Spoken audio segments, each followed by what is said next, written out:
na makambo oyo, n'est-ce pas? Le quoi tobandi moi retard faute ya bambouteillage oyo moya kotanga lisusu baversion wana eza te tokoba kaka na baenseignement na biso tovandi na kombo na Yesu Kristo tobondeli Nzambe papa na biso na likolo topesi yo merci ndenge tokutani lisusu mpona likambo ya koyeba caractère na biso ndenge nini kovanda na bato oyo baza na caractère ya lolenge mosusu spécialement ndenge nini kovanda na mobali oyo aza na caractère lolenge moko na biso te ndenge nini kosala mpo ete tokoka kosala elongo esika moko tobokola bana tosala mpe baprojet na biso ya avenir tovanda mpe totonga ndako na biso na boye tosengi esika nyonso oyo tomikoki te toyebi ke liloba na yo nkolo elobi que le faible dise je suis fort liloba no mpe elobi na biso lisusu c'est dans la faiblesse que je me glorifie yango toyepai na yo nkolo ezala sanguin ezala colérique lokola tokomona lelo ezala phlegmatique lokola tokomona mbala nsima ezala mélancolique lokola tokomona na suka tika ete na bafaiblesse na biso nkolo yo otombwama yo ozwa lokumu yo okokisa biso oyo toza kokoka te mpo mokili emonaka eza lisusu biso basanguin te eza lisusu biso bacolérique te eza lisusu biso baflegmatique te eza lisusu biso bamélancolique te mais ezali Yesu Kristo nde kowumela mpe kosala mpe kobikisa biso tofungoleli yo motema na pokwa na lelo papa molimo mosanto zwa esika nyonso yosala oyo ekoki mpo komisa biso ndenge Nzambe alingi biso tokoma avant que Yesu azonga oyo esengeli kobongola kati na biso bongola yango pesa kimia pesa tempérance pesa patience pesa maîtrise de soi pesa humilité nkolo na kombo na nguya na Yesu Kristo nde tolobi amen tokoki obetela Yesu maboko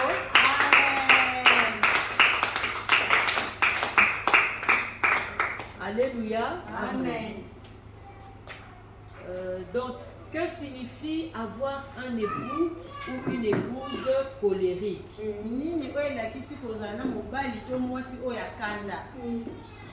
Tomandi na pona biso liboso les forces du mari colérique. Bokasi ya mobali oyo akanda. Les forces du mari colérique. Donc ezoloba les forces wana ezana nupoto mona eloko nini eza malamu na kati ya mobali oyo azali colérique. Alléluia. Amen. Première force du mari colérique. Bolamu ya yambo eza mobali oyo akanda. Première force. Makasi ya liboso eza mobali oyo azana kanda. Le mari colérique, on va l'appeler Kofi. Mobali akanda bakobenga ye Kofi. Bien, mais Kofi le colérique est d'un tempérament bouillant. Kofi ya kanda oyo azana bizali ya mutu oyo ya moto ya makila moto. Bouillant, ça veut dire qu'il est ardent, il est passionné. Donc aza mutu moko motema mokuse. C'est-à-dire ceux qui a kangami na likambo komipesa mobimba na likambo wana. Atikaka likambo noki te. Et puis ako pressé o kaka yo po ndima kosala likambo ngo sinon bokolala te. Vous comprenez nga bouillant hein? Donc ça veut dire qu'il est vif, il est actif. Azali penza o azana kasu ali azana kondima ete na kondimisa mutu likambo mbamba. Voilà, il est pragmatique, ça veut dire que il est pratique et il est efficace. Azali oyo akotia mona molongo pe na bokasa kondimisa oyo yango. Kofi le colérique est d'un tempérament volontaire. Kofi mutu akanda oyo azana bizaleli ya kondima likambo na motema mobimba. Voilà sa première force. Vous avez compris les mamans? Ba maman bazawa ba maman comprendre bien vous comprendre te. Vous comprendre vos commis questions la souka vous poser. Alléluia. Amen. Deuxième force du mari colérique. bokasa mibale mobali ya kanda Kofi le colérique se suffit à lui-même. ye amikokaka na ye moko. Ça veut dire qu'il est très indépendant. Donc aza moto aluka lisungi te. Troisième force, bokasa misato il est opiniâtre. Opiniâtre nakisi ke akangamaka na opinion ne, donc likambo alobi mpo na ye eza kaka bongo. Ata Bible eko changer yango te eya bongo. eza bato balobaka omata okita yesu akiti na kotika te. Donc il est attaché à sa volonté. akangami na posa na ye. Donc il est opiniâtre. Il prend facilement des décisions pour lui-même. Ça veut dire qu'il ne va pas consulter sa femme ou ses enfants. Il va les mettre devant le fait accompli.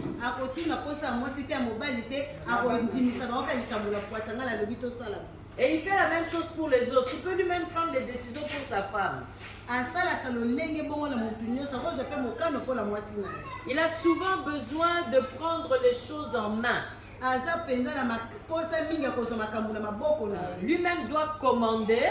Lui-même doit conduire les choses. Et nous n'avons qu'à le suivre, à lui obéir, à lui être soumise. D'accord ou pas?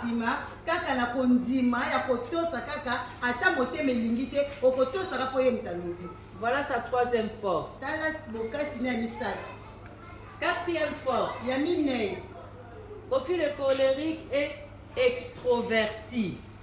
Kofi akanda oyo azali peza mokia. Ça dit qu'il est tourné vers les autres. Amipesa mokongo na baninga. Amipesa sou mokongo. Muto azofungwa justement na baninga. Aza polele na bato alobaka na polele nyonso na baninga. Il est tourné vers l'extérieur. Abaluki na libanda. Ça veut dire que amipesaka mingi na bato. Amen. Akangama te po mususu to mwana kaspa ya sange aza introverti akangama. Mais il est afungwama na ye. Mais pas à l'extrême. Mingi te. Mais afungwama na ye. Mais lokola ya sanguin te. Boy bisu sanguin te salaka ye pe faut boyeba, il faut bo vivre ye. Te ye te. Kofi le colérique, il y a mes fungwama mais à poser. Alléluia. Amen. Cinquième force. L'activité le stimule et pour lui la vie c'est l'activité. Il aime être en mouvement. Il aime être occupé.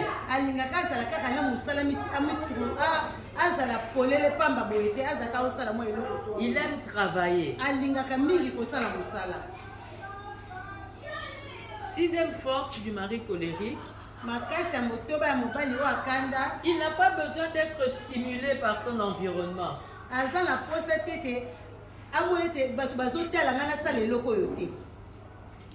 Mais c'est lui qui stimule son environnement. Il va stimuler son environnement par des idées. Il va stimuler son environnement par des projets.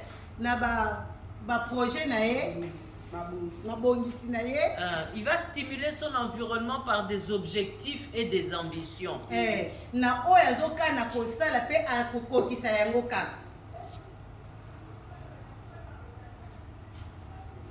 Septième force du mari colérique. Il se lance rarement dans des activités sans but. Voilà. Rare, en tout cas. C'est-à-dire que il a un esprit pragmatique, logique. Il a un esprit vif.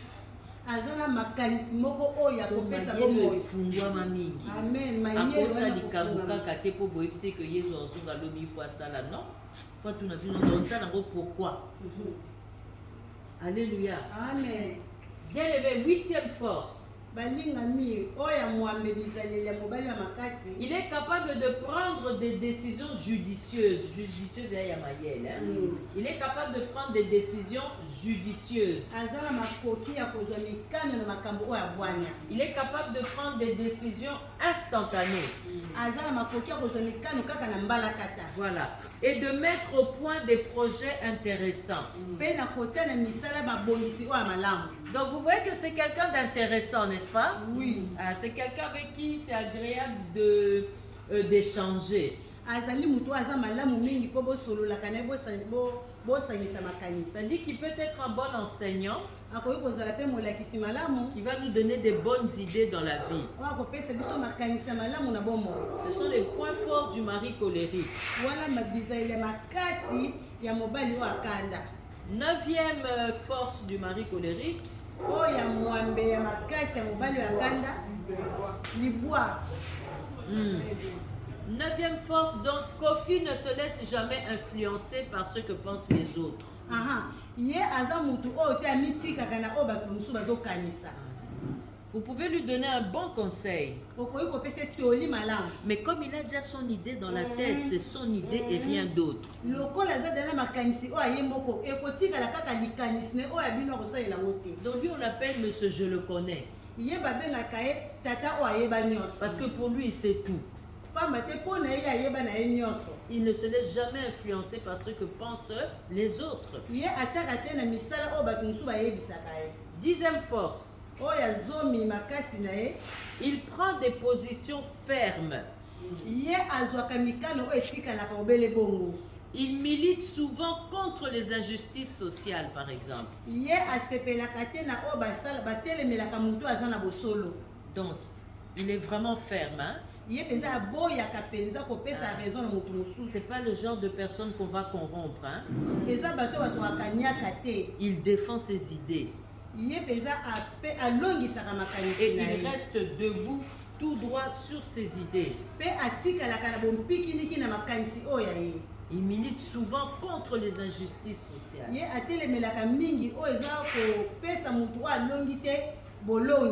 Alléluia. Amen. 11e force du mari colérique. Il ne se laisse pas décourager par les problèmes. Mais au contraire, les problèmes le poussent à trouver des solutions. Amen. Donc vous sentez par là que c'est quelqu'un qui ne reste jamais sans rien faire.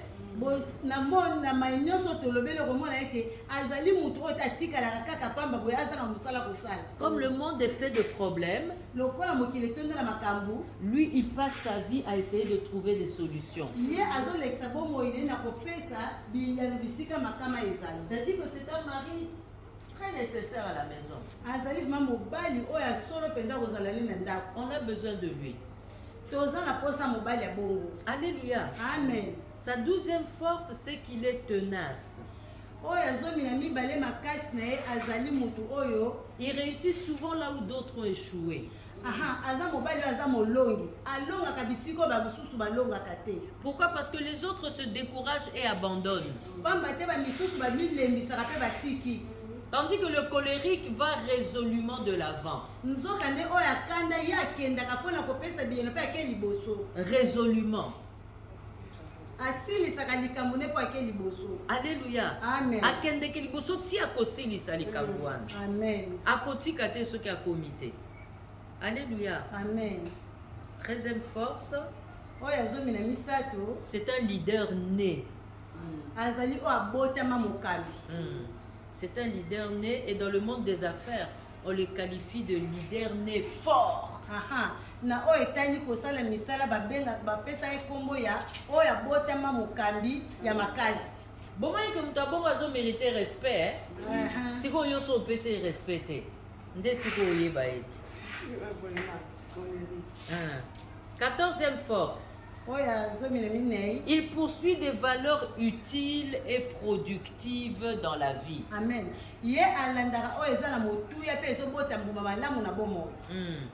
C'est ça que lui, il poursuit. Quand il est chrétien, ntango aza mokristo il est souvent très dévoué. aza mpenza oyo ayambolaka, Il est vraiment passionné. aza mpenza moto ya motema monene. 15e force du mari colérique. ya 15 mobali ya kanda. Il est quelqu'un de... Pardon, maman. Ngai. Il y a quelqu'un qui veut que je reprenne? Oui. Ah, que je reprenne les 14e force. Ok, donc la 14e force du mari colérique, il poursuit des valeurs utiles et productives dans la vie. Ye alandaka misala oyo ya motuya pe oyo ebotaka mbuma na bomoi. Donc tout ce qui produit, tout ce qui paye, tout ce qui est nécessaire, c'est ça que lui va poursuivre. Oyo nyonso kosala ezofuta yo malamu oyo eza na ntina yango nde ye alandaka. Et quand il est chrétien, il est souvent très dévoué. Ntango ye aza mokristu aza mpenza mingi na koyambola. Ça va? Oui, ça va. 15e force, il est quelqu'un de très ouvert et honnête. Azali moto afungolaka nyonso pe moto bosembo. Il est quelqu'un de très ouvert et d'honnête, le mari colérique. Azali moto aza motema polele pe bosembo mobali ya kanda. Parfois trop même. Ntango mosusu pe eleki lisusu. Trop honnête. Bosembo peza elekeli ye. Très ouvert. Pe alobaka bosolo. Moto aba logique. Ye soki likambo moko ezoyebana te ndenge nini esalemaki boye bien aimé akotia oyo lokola na tribunal il faut loba na ye vérité ti yo moko koyambola babe osali po soki eloko eza clair te ezotepatepa okozwa ete okotikala liboso ni ata ntina poko ati oloba na vérité yo olobi ke mwana oyo abimaki wana 14h ndenge nini nde yango wana mama ti okoloba na vérité mpo ozwa liberté ya solo sinon oza mpenza mokangami parce que lui il est très ouvert makambo nyonso akosala ya na logique nango eza na transparence nango alingi siko bino mpe bozala ouvert honnêteté mpenza eloko ye donc soki amoni eloko moko eza honnête te aomona lokola aomona kindoki na miso ozo comprendre 16e force oyo azomi na motoba les finances. misolo. En ce qui concerne les finances, premièrement, c'est un chef de file qui a du succès. Amen. Oyo etali misolo ye azali tata ya yambo oyo azokamba singa oyo eza na bokoli. 16e force, c'est pour les finances. Les finances, premièrement, c'est un chef de file qui a du succès. Ye azali mokambi oyo alandaka singa oyo eza na succès. Na oyo etali mosolo. Donc bolande boyeba ndenge nini ko gérer foyer na bino, ndenge nini le premier ti le 30 bozanga mungwa te, bosenga pilipili te pa ba voisin, bodefa eloko te, là biso bokodefa mais boza crédible, boyebi que jour boye bokofuta. Donc ye moto akodiriger foyer na ye bien na côté wana. Deuxièmement, pour les finances, il est un grand pourvoyeur. Ya mibale pona ko etali misolo azali moto abombaka. Te pourvoyeur ya ko bomba te. Wa milengelaka. Boyebi to gumba melaka nzambe to baka tu l'Éternel qui pourvoit. Akokisaka baposa na biso. Amen. Alléluia. Il est un grand pourvoyeur. Oye musalo azosala à s'organiser en fonction de musala wana ponda konezanga eloko te ezanga en tout cas minimum pour na vivre aux angate. C'est un grand point ça mais c'est zéro faute mais je le connais bongo pas ine yo kufa nzala et pas ine yo kozanga mungwa et pas ine yo kozanga elamba kolata te ozana ole msusu en abondance te mais okozanga pe te. Troisièmement, ce qui concerne compliqué pour bazaba tumoko balingi perfection. C'est pas facile à vivre avec quelqu'un comme ça. Alléluia. Amen. Autant tu côté à Noé à moi si, ngai kakati. Wana si na FC dino. Wana pe abo limbi sanga bo bonde la pona ngana ko sa genou. Alléluia. Ce babandi culte à papa tout terre de bango ba devoir du mari tout ça tout même la bango. Amen, amen, bien-aimé. Amen. Dans la troisième chose pour les finances du mari colérique, Il ne veut pas que sa femme et ses enfants manquent quoi que ce soit. oyo etali litola misato ya oyo etali misolo mpona mobali ya kanda alingaka te libota nezanga eloko moko Parce qu'il est très fier. pamba te aza na lolendo mingi. Et c'est pourquoi il ne comprend pas pourquoi il devrait y avoir un problème après qu'il ait fait tout ce qu'il faut dans ce sens-là. yango amonaka te likambo koki kowuta wapi pamba te amibongisaka na maye nyonso. Voilà, yango atomboka pa pamba parce que ye azosala nyonso mpona biso. Sikoyo biso tokende ko se plaindre donc eza na sens te. Atomboka mbala moko. Po ye aza sérieux. Bino soko boza non sérieux. Bozo comprendre ndenge aza. 17e force du mari colérique. oyo azoni na sango ya mobali makasi ya mobali ya kanda Ça concerne la vie spirituelle. oyo etali bomoi ya bokristu. En ce qui concerne la vie spirituelle, premièrement, c'est un chef de file aussi. ya yambo lisusu ye azaka oyo azalaka liboso azokamba Donc, bango. soki azali mo Christo, yo koma culte retard à mon ayo. C'est un chef de file, c'est un pionnier. Un pionnier, c'est celui qui s'attache à une entreprise nouvelle. Donc, abimisaka toujours eloko ya sika. Soki ka botie sika, akomisaka munene parce que akomatisango niveau ya ba activité. Soki bomaki opese département ya ba enseignement, akosalela bino ba classe. Akoponela bino banani bakote ya ba classe yango. Akolobela bino tokosala ba enseignement mikolo boye na mikolo boye. Soki bozalaki osala une fois par semaine, enseignement ekokoma 2 fois par semaine. Bon comprendre, hein? Yalingaka kobakisa po eloko ekoma munene. C'est un chef de file. C'est un pionnier. C'est un bâtisseur.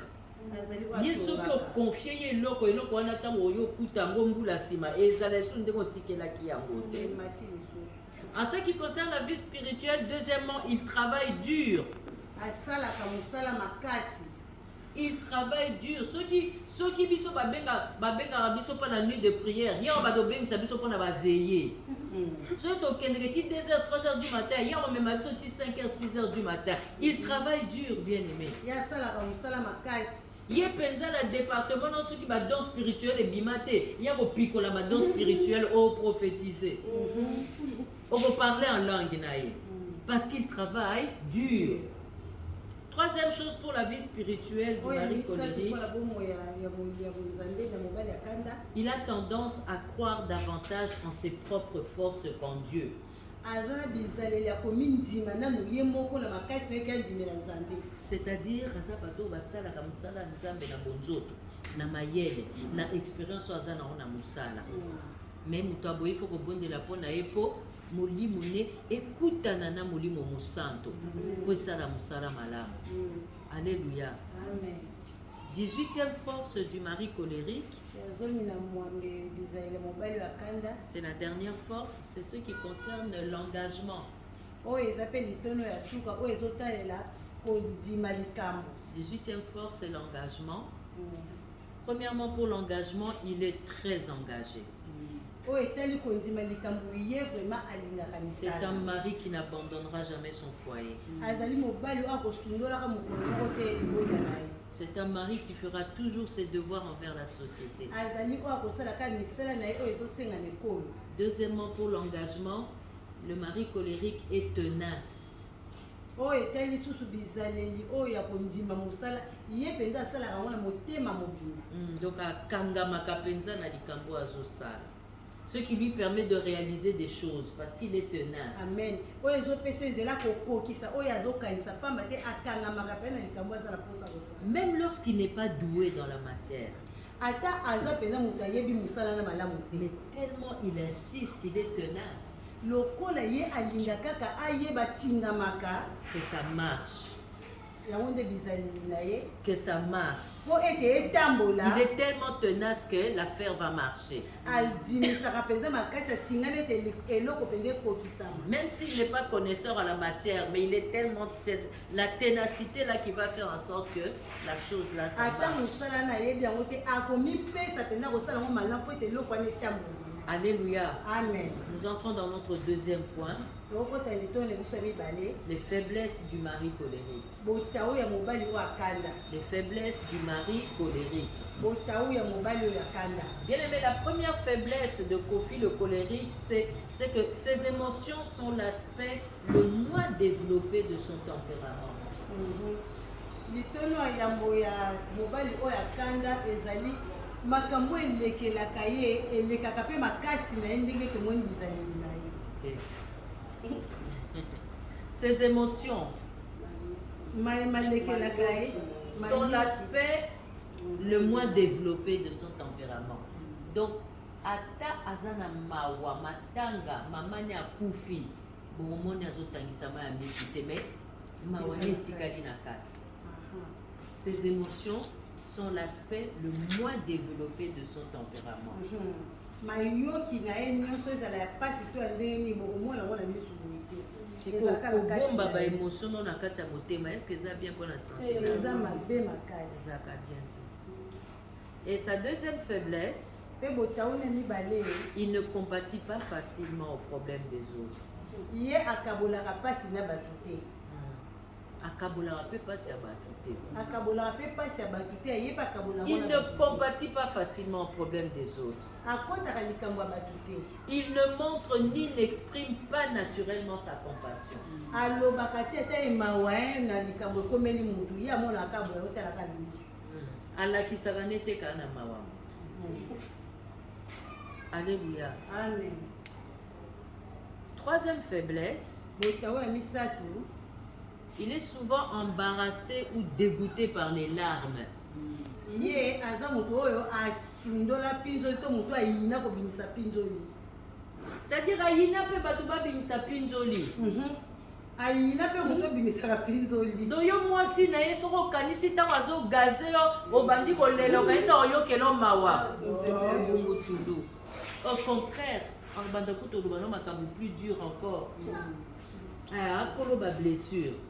Donc il est souvent embarrassé ou dégoûté par les larmes des autres et est souvent insensible à leurs besoins.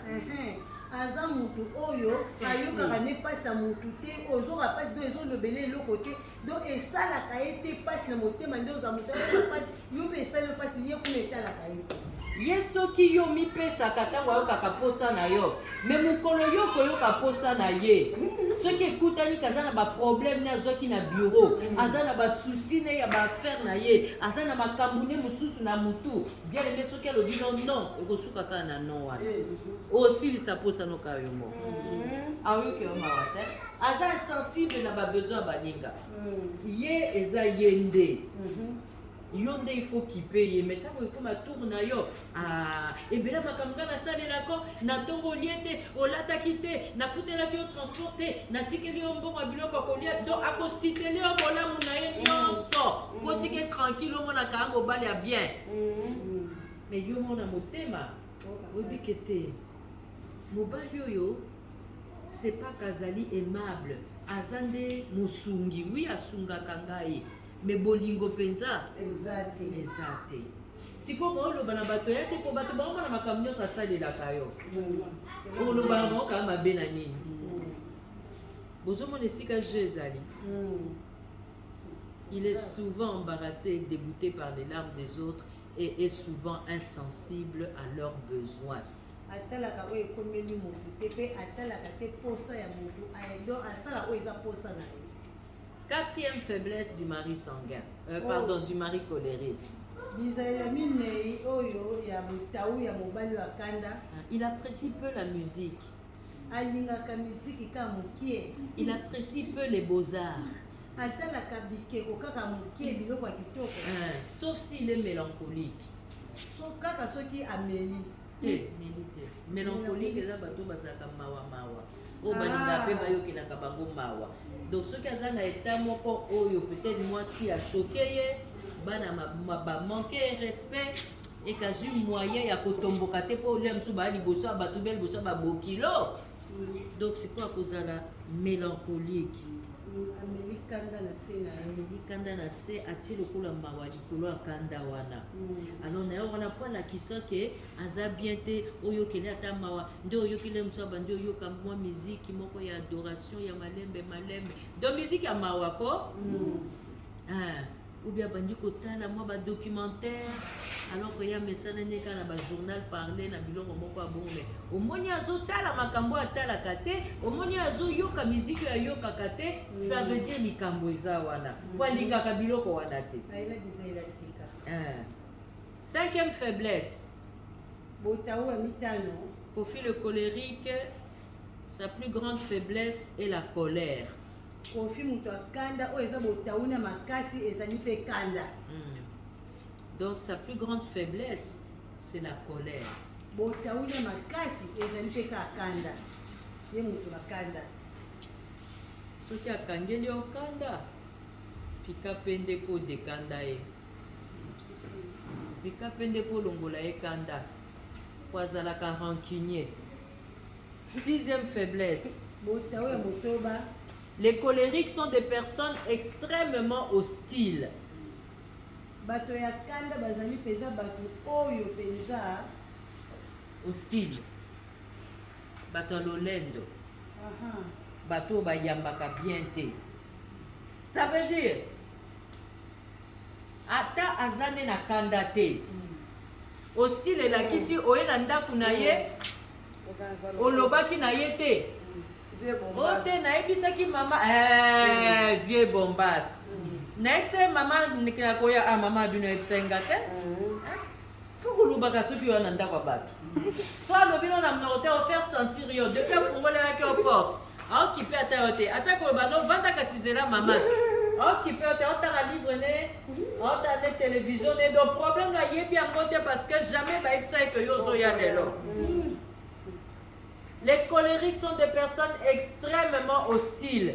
Akolakisa yo que fallait ozala sûr que ye pe ayebaki kokoya. C'est que yo déconsidéré ye. Lokolo considéré nde mama na bino okozela ye ti ntango akobima na cuisine. Ya akuna te. Abimi pe na cuisine. Okomela nini na omela sucré mama. Papa otianga ta quelque chose na somba sucré. Talo kaka lisu moko yo moko kotika. Aza très hostile. 7e faiblesse du mari colérique. Il se sert de sa colère comme d'une arme pour obtenir ce qu'il désire. Parce qu'il se rend compte que l'éclat de sa colère effraie souvent les autres.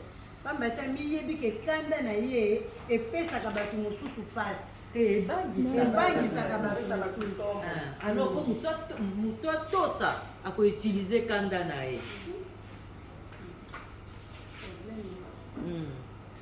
C'est le mari colérique. 8e faiblesse. Le mari colérique est capable de faire mal volontairement à quelqu'un et de s'en réjouir. Aza mutu oyo akosalo mabe peza na okope ya zosepela. Asepeli na mo. Popo na eta masali o mabe bongo seke ya gagné. Ya longi. Ya bini ganga film. Ye il faut ko banga ye. Ce qui a la position faiblesse.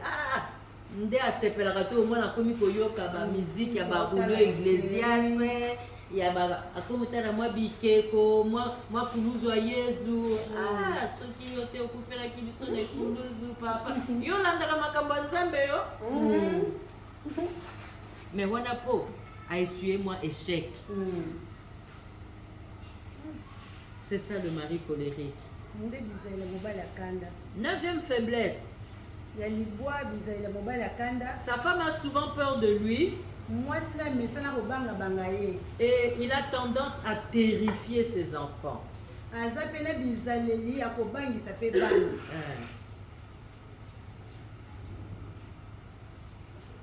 Donc pour lui, femme soyez soumise.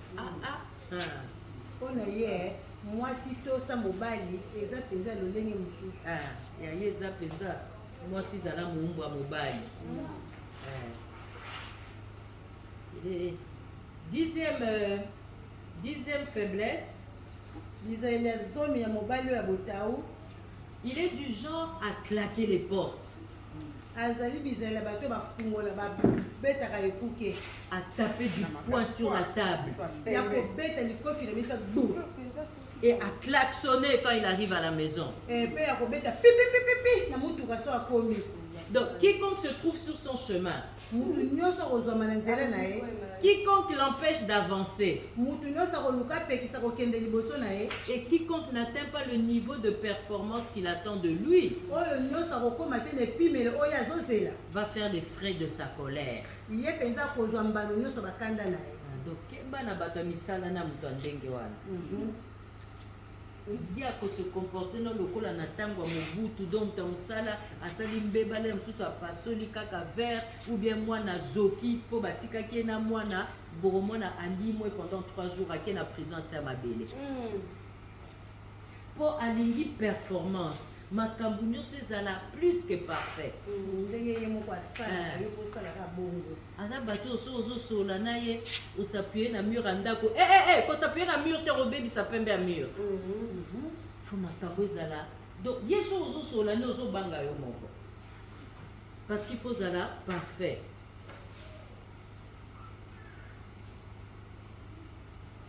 Tozaki la 10e claquer les portes. Ok. 11e faiblesse, zomi na moko ya botau na ye. les colériques ont tendance à garder rancune longtemps. bato ya kanda baza bizaleli ya kokanga bimemi ntango molai. Bien aimé, ata asolisaki yo après 3 jours mokolo osala lisusu bétise wana akozongela il y a 3 mois wana ntango osalaki yango, akozongela ntango osalaki yango le lendemain ya libala na bino, akozongela bafwa nyonso mpo bapesa raison akose rappele nango. Po balobi rancune eza nje moto abosalaka te sikoyo to babi rancune longtemps. donc babe nyonso osala oyo oyo osala depuis bobalana ya 15 ans akorapele yo bosana ya bosana te. Donc ovanda na moto aboye obanga na kolala pongi mpo osimagine so alamuki na butu atalinga akapable atianga mbeli. Bien aimé, 12e faiblesse du mari colérique. Il a souvent des ulcères vers la quarantaine. Donc soit comme il a 40 ans, tellement ça me comme ça ma pota na kati ya estomac. Estomac et tomboki. Faut d'abord faut bomba ba émotion et puis faut éclater en colère. Donc on a 40 ans, tiens comme on a 50 ans en tout cas, malade s'est déclenché, malade il y a estomac. 13e faiblesse. Les colériques sont sarcastiques. Sarcastique et la question raillerie, moquerie.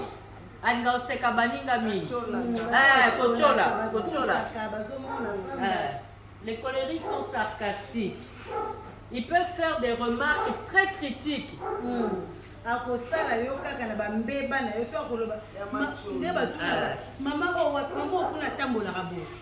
Et ces remarques-là peuvent froisser ceux qui manquent d'assurance. Vous comprenez, hein? Ako peut être complexe na minute. On a tapé un kitoko mimona qui peut être joli. Mais à l'obino ka moi moko o mimoni zoba o mimoni mutakala mbala moko. Alléluia. Amen. Donc et ces remarques-là peuvent aussi décourager les moins combatifs. Ba bato ba betsa ka bato mabaku na ba église mutu pa ki me église libela. So ke bi peta zongi ni na mukili. Kwa moni pe aye pona muto ata yezo azongi nga okota te. Nzoko kokota no tozana nous sous la grâce. Mais ye penza ko lobano de telle sorte comment na lole ya na mosika no makasi. 14e faiblesse. Il laisse souvent derrière lui une série de traumatisés. Une série traumatisée. Bien aimé.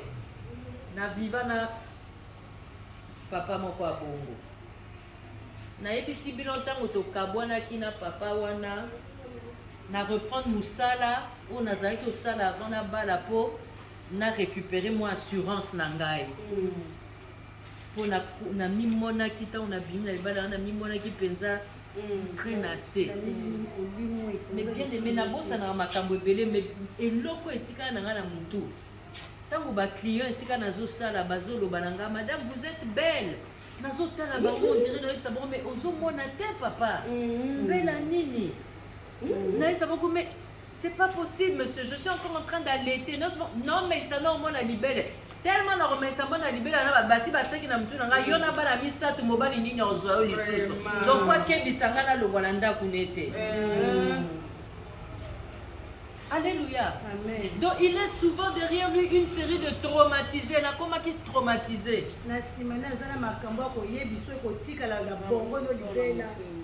Il est souvent derrière lui une série d'ego brisés. Donc ego brisé donc l'olène donne boukani mike.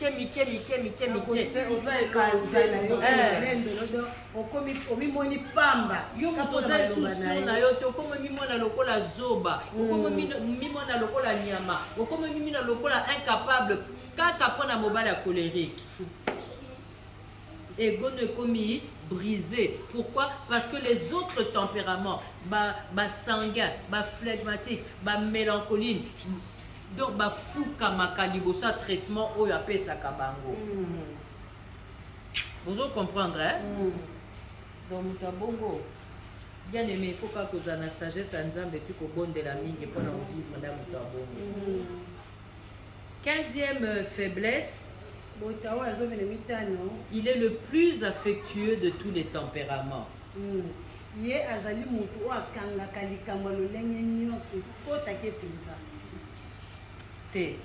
Merci la mécanique on traduire bien. Il est le plus affectueux de tous les tempéraments.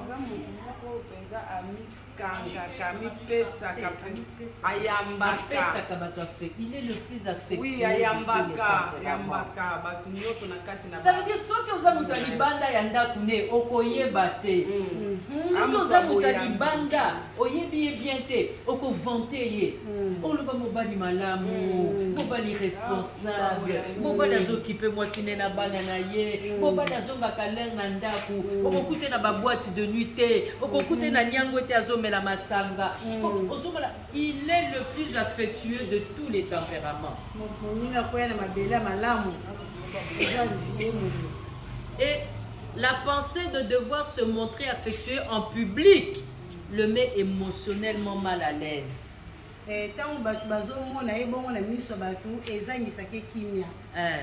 Donc alingate ko lakisa affection ngo pe ali boso bato mibalo ba pesa basi na bango besi ni boso bato tout ça ya nga biloko wana te mais au moment na kana comportement ne ke au moment na jamais moi si na ye sans mobali na ye azaka ka on azaka encadrer famille na ye keba na kati 16e faiblesse pour lui se montrer affectueux envers son épouse signifie lui faire un bisou le jour de leur mariage.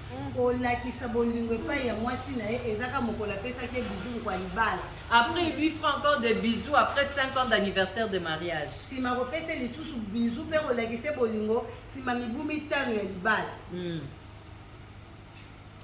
Ndenge mo na ba cadeau. Ya so ba cadeau te. A opesa mbongo sala ba course pour Monique bilamba no baby sinon ba ko reverser. Mais ils accueillent mon gars qui n'a bolingo chacun son belle loco et que c'est ça ça lui envoie surprise. Le bas au bimi hôpital. Le bas au Ucho Bota. Donc pour lui se montrer affectueux envers son épouse signifie lui faire un bisou le jour du mariage et puis 5 ans après à l'occasion de leur anniversaire de mariage.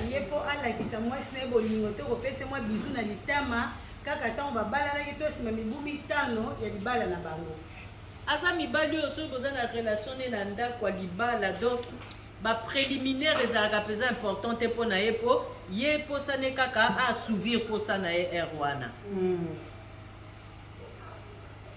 17e faiblesse. Il est si obstiné et désire tellement faire ce qu'il a envie de faire qu'il peut recourir à la ruse pour obtenir ce qu'il veut.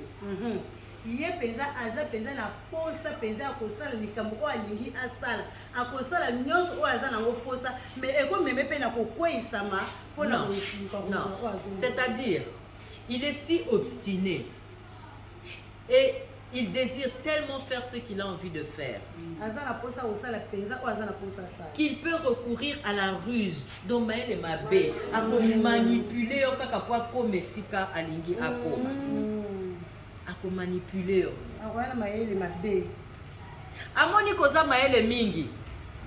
Yesi ko yo po commission mwasi ozosala makambo ya lingaka. Il faut finir Maël wana. Il faut tambola likolo ya Maël wana. Bien mais ako démontrer yo que yo za zoba ye mto ayebi koleka yo. Nyonso wana nini? Ayebi koza no zoba te. Mais soki oza kokolakisa yende Maël na yo, moyen aux à la femme soumise et kozala te. Alors ako écraser au point de relaxation que yo il faut za soumise. Au cours de cette discussion, on a raison. Alors ça, la nuance point l'action que Yende a raison. Naibandeli. Ce qu'on discutait na mingi bokoswana. Et finalement, on a battu la kimia nanda kubana baza déjà wana. Otika notre discussion na ye otike kakazo a raison. Mais bien qu'on a raison te. Mais tellement makambango ozonga souvent. Comme le la ye kakazaka na raison, yo Maël et comment assez. Vous comprendre ma maman. Faut que baba psychologie wana.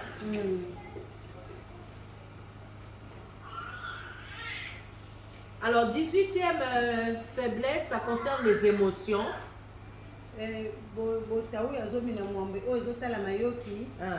Premièrement pour les émotions, il a du mal à comprendre les choses émotionnelles et à s'identifier.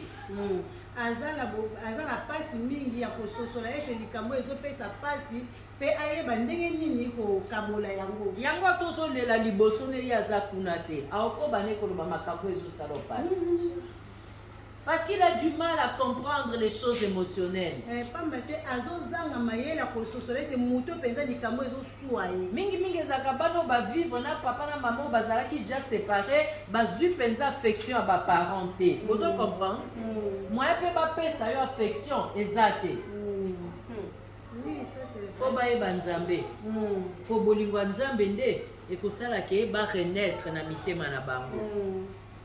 Deuxièmement, ce qui concerne les émotions, il a un problème avec la colère et le pardon. Il y a un de ça la coromone, jamais sengi bolimbisi, jamais leli pour n'a pas su à sali moninga, jamais que pour lilisa moninga na matanga okendeka na matanga vandi, moninga zolela, olay dit je comprends ce que tu ressens. Ça va aller, Dieu va faire tes. Yakoloba bon. C'est la vie, hein. On va tous mourir un jour. Hein? Ainsi va la vie. En Sukawana.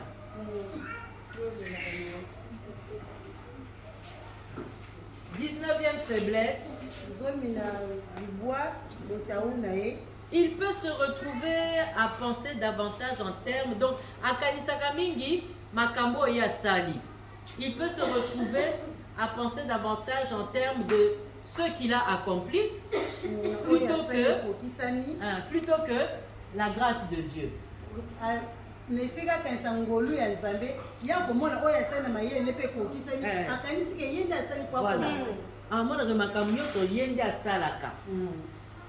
Si ma femme est comme ça, c'est grâce à moi. Hein? Je ne l'avais pas épousée comme ça. Que d'ailleurs, moi, si le col aïe, et ça ngolu pour na mobali yango. Wana oye bangote. Oye bakara que yenda ebi pour na moi si a bien. Donc il pense souvent en termes de ce qu'il a accompli qu'en termes de la grâce de Dieu. Ye akanisaka mingi oyo asali ekoki mpona koloba ete oyo ekokisa boye eza ngolu na nzambe kati na ngai ye bongo ayebaka te. Alléluia. Amen. 20e faiblesse.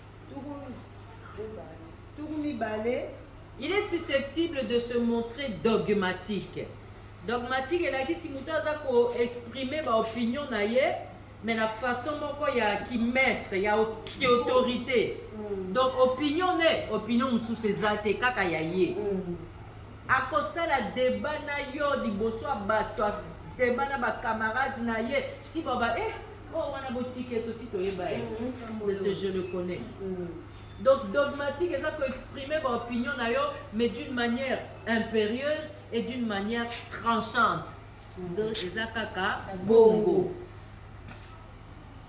Donc ça c'est dans sa manière de penser et c'est de cette manière-là aussi qu'il va poursuivre ses idées sans trop se soucier de ce que ressent sa partenaire.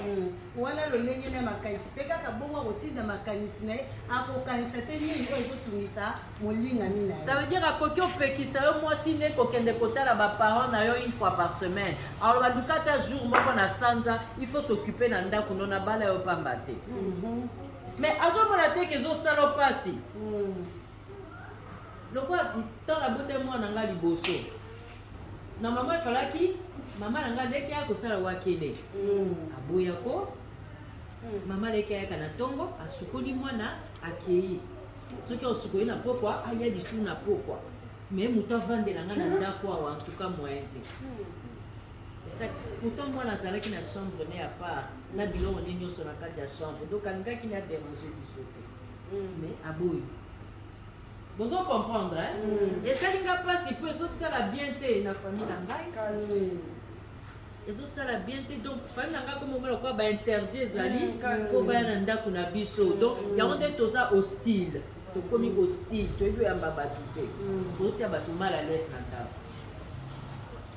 Alléluia. Amen. Sans se soucier de ce que sa partenaire ressent. Il faut qu'il y ait à l'aise. Il y a mon et 21e faiblesse du mari colérique. Il est extrême dans ses émotions. Extrême dans la mozindo penza. Akende ke na ba émotion netina suka. Si ko ba émotion justement ils a colère. Ils a colère. Au cause à l'ozo qui est église, ozo là tapo qui est église, il y a la salle de bain ozo soupola. Au poni li puta no kolata obité li puta oté, lata o mususu. Tenga ngina la tout. Et ça la nini te lata o mususu o te on la lingaka ngote kwa nini? Na lingaka ya ngote lata mususu. Raison ezate ka boina komi kwa muhimu. Vraiment. Ngana kolata. Na lati na okende bien aimé. Abima mutakala na sac de bain landinga kwa kanganga na nzoto mama leki azana escalier abima kaka kwa boya kina na kelamba wana il faut que ça là oh ya dingi po yenda leki maele. Donc il est extrême dans ses émotions. Alors le matin te kende do otala ontango rozonga nde faut bosili sango wana même ceux qui ont baby c'est leur journée. Il est soit bouillant, il est soit bouillant, soit froid. Donc, à extrême. À la katikati, on a supporté qu'à soit à ningisio erwana, soit à rejeter au erwana. À tel niveau, il faut sentir quand on le biseau. Donc, il peut entrer dans une grande fureur et exploser de colère.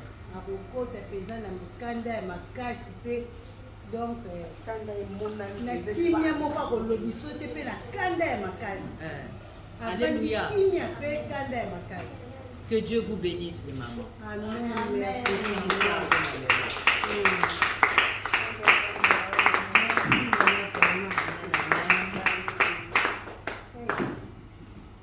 Déjà 19h, on a été sur une question. Moko bon na longwa na cher.